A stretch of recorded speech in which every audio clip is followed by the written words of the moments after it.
Hello viewers, welcome to Tamil சமையல். இன்றைக்கி நம்ம சேனலில் பெப்பரை நல்லா தூக்கலை தூவி காரசாரமான மட்டன் சாப்ஸ் எப்படி செய்கிறதுன்னு பார்க்க போகிறோம். அதுவும் 20 நிமிஷத்தில் வெரி ஈஸியான மெத்தடில். ப்ரெஷர் குக்கரில் தான் செய்ய போகிறோம். ஒரு ப்ரெஷர் குக்கரில் 75 ml ஆயில் ஆட் பண்ணியிருக்கேன். 4 லவங்கம், குட்டி பீஸ் பட்டை இதில் ஆட் பண்ணியிருக்கேன். ஒரு கைப்பிடி அளவுக்கு சின்ன வெங்காயம், சிறிய வெங்காயம் இதை வந்து சாப் பண்ணி வச்சுக்கலாம். இது ஒரு மீடியம் சைஸ் வெங்காயம். இது மிக்சியில் போட்டு நல்லா பேஸ்ட் பண்ணி வச்சுக்கோங்க. இப்போ எண்ணெய் சூடான பிறகு நம்ம சாப் பண்ணி வச்சுருக்க சின்ன வெங்காயத்தை இதில் ஆட் பண்ணிக்கலாம். நல்லா வதக்கிக்கோங்க. ஒரு நிமிஷம் வதக்கின பிறகு நம்ம ஆல்ரெடி பேஸ்ட் பண்ணி வச்சுருக்கோம்ல, அந்த பேஸ்ட்டை இதில் ஆட் பண்ண போகிறோம். ஆனியன் பேஸ்ட் இதில் ஆட் பண்ணிக்கலாம்.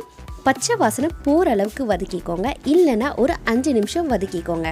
நல்லா வாசனை வருது. இப்போ நல்லா சூப்பராக வதக்கியாச்சு. இப்போ 1 ஸ்பூன் அளவுக்கு இஞ்சி பூண்டு விழுது இதிலேயே ஆட் பண்ணிக்கலாம். இதையும் ஒரு அரை நிமிஷம் அளவுக்கு நல்லா வதக்கிக்கோங்க. நல்லா உங்களுக்கு வாசனை இது கொடுக்கும். 2 டேபிள் ஸ்பூன் கொத்தமல்லி, 2 தக்காளி, 2 பச்சை மிளகா இப்போ நம்ம வதக்கி இருக்க வெங்காயத்தில் ஆட் பண்ணிக்கலாம். தக்காளி சீக்கிரமாக மசிறதுக்கு இது கூடவே தேவையான அளவுக்கு உப்பு ஆட் பண்ணுறேன். தக்காளி நல்லா வதங்கியாச்சு. இப்போ இதில் 1 டேபிள் ஸ்பூன் அளவுக்கு மிளகாய் தூள் ஆட் பண்ணுறேன். மிளகாய் தூள் வந்து கம்மியாக ஆட் பண்ணிக்கோங்க, ஏன்னா லேட்டராக நம்ம பெப்பர் வேறு சேர்க்க போகிறோம். 1/4 ஸ்பூன் அளவுக்கு மஞ்சள் தூள் ஆட் பண்ணியிருக்கேன். 1/2 கிலோ மட்டனை 3 தண்ணி அலசியிருக்கேன். இப்போ நம்ம மசாலாவில் ஆட் பண்ணிக்கலாம்.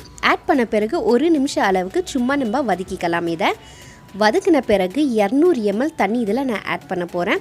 உங்களுடைய ப்ரெஷர் குக்கருக்கு ஏற்ற மாதிரி கம்மியோ அதிகமாக நீங்கள் ஊற்றிக்கோங்க. 10 விசில் ப்ரெஷர் குக் பண்ணி எடுத்துக்கலாம். அப்போ தான் கறி நல்லா சாஃப்டாக வெந்துடும். இப்போ 10 விசில் நான் வச்சு எடுக்க போகிறேன். கறி நல்லா வெந்துடுச்சு 10 விசிலுக்கு அடுத்து. இப்போ நான் வேறு ஒரு பாத்திரத்தில் ட்ரான்ஸ்ஃபர் பண்ண போகிறேன். நீங்கள் அதே பாத்திரத்தில் கூட வச்சுக்கலாம். வேறு ஒரு பாத்திரத்தில் ட்ரான்ஸ்ஃபர் பண்ணிவிட்டு ஸ்டவ்வை வந்து ஆன் பண்ணுறேன். எப்போவுமே நம்ம சாப் செய்யும் போது மிளகாத்தூள் வந்து கம்மியாக ஆட் பண்ணிக்கணும். கடைசியில் வந்து பெப்பர் பொடி ஆட் பண்ணுறதுனால 1 டேபிள் ஸ்பூன் அளவுக்கு பெப்பர் பொடி நான் இதில் ஆட் பண்ணியிருக்கேன். நீங்கள் உங்கள் காரத்துக்கு ஏற்ற அளவுக்கு நீங்கள் ஆட் பண்ணிக்கோங்க. கோல்ட் டைமில் இந்த மட்டன் சாப் சாப்பிட்டிங்கன்னா பெப்பர் உள்ளே போகிறதுனால ரொம்பவே உங்களுக்கு கோல்ட் டைமில் ஹெல்ப்ஃபுல்லாக இருக்கும். உங்களுக்கு இந்த வீடியோ பிடிச்சிச்சுன்னா உங்கள் ஃப்ரெண்ட்ஸ் அண்ட் ஃபேமிலி மெம்பர்ஸ்க்கு மறக்காமல் ஷேர் பண்ணுங்கள், லைக் பண்ணுங்கள். அண்ட் மேலும் அதிகமான வீடியோஸ்க்கு தமிழ் சமையல் சேனலை சப்ஸ்கிரைப் பண்ணுங்கள். நிறைய நான்வெஜ் ரெசிபிஸ் உங்களுக்காக காத்துட்டு இருக்குது. Thank you for watching Tamil Samayal.